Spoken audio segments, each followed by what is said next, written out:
بسم اللہ الرحمن الرحیم۔ ہجوم کے ساتھ غلط راہ پر چلنے سے بہتر ہے کہ ہدایت کے راستے پر تنہا چل پڑو۔ بیوٹی آف قرآن۔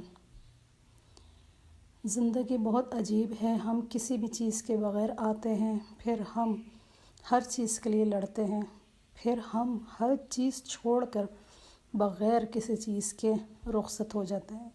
یہ ریالٹی ہے اس دنیا کی جس میں ہم رہتے ہیں اور جسے سب کچھ سمجھ لیتے ہیں۔ 4 خطرناک قتل۔ زیادہ سوچنے سے خوشیوں کا قتل ہوتا ہے، خوف کی وجہ سے حوصلے کا قتل ہوتا ہے، جھوٹ کی وجہ سے اعتماد کا قتل ہوتا ہے اور شک کرنے سے رشتوں کا قتل ہوتا ہے۔ 7 گناہ گار مرد۔ بیوی پر ظلم کرنے والا، تکبر کرنے والا، پیسے پر ناز کرنے والا، خاندان میں سب کو ذلیل کرنے والا، دکھاوا کرنے والا، ماں باپ کا نافرمان، دکھاوا زیادہ کرے اور حسد کرے۔ یقین رکھو ہم تمہاری طرف سے ان لوگوں سے نمٹنے کے لیے کافی ہیں جو تمہارا مذاق اڑاتے ہیں۔ سورہ حجر میں اللہ تعالیٰ نے فرمایا ہے، زیادہ تر تعلقات اور رشتے کان میں غلط فہمیاں جمع ہونے کی وجہ سے بگڑتے ہیں۔ جتنے بھی رشتے ہمارے بگڑتے ہیں ایک دوسرے کے لیے جو ہم غلط فہمیاں دل میں پیدا کر لیتے ہیں اور وہ بڑھتے جاتی ہیں جس کی بنا پر ہمارے رشتے ہم سے روٹ جاتے ہیں، بگڑ جاتے ہیں، ٹوٹ جاتے ہیں، تعلقات ختم ہو جاتے ہیں۔ سنی سنائی باتوں پر فوراً یقین مت کر لیا کرو۔ جھوٹ سچ سے زیادہ جلدی پھیلتا ہے۔ بے شک یہ صحیح بات ہے کہ آپ جتنا زیادہ اس چیز سے بچیں گے اتنا فائدہ ہوگا۔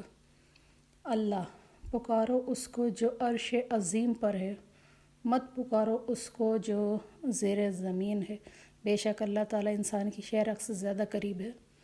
پریشانی میں مذاق اور خوشی میں طعنہ مت دو، کیونکہ اس سے رشتوں میں موجود محبت ختم ہو جاتی ہے۔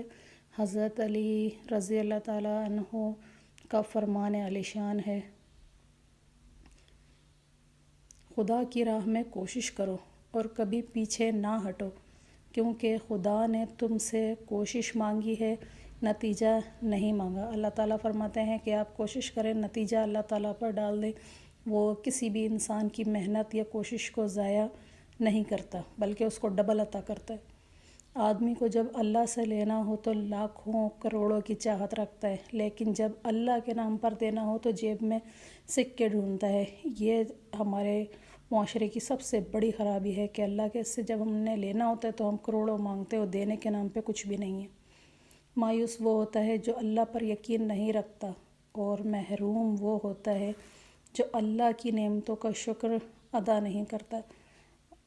بے شک جب اللہ کا کرم ہو جاتا ہے تو وسیلے بھی بن جاتے ہیں اور مانگنے کا طریقہ بھی آ جاتا ہے، بس اس کے کرم ہونے کی دیر ہے۔ اور آپ کی کائنات میں کوئی اتنی شدت سے کسی کا انتظار نہیں کرتا جتنا اللہ اپنے بندے کی توبہ کا کرتا ہے۔ بے شک میری ویڈیو کو لائک کریں، شیئر کریں اپنے چاہنے والوں میں۔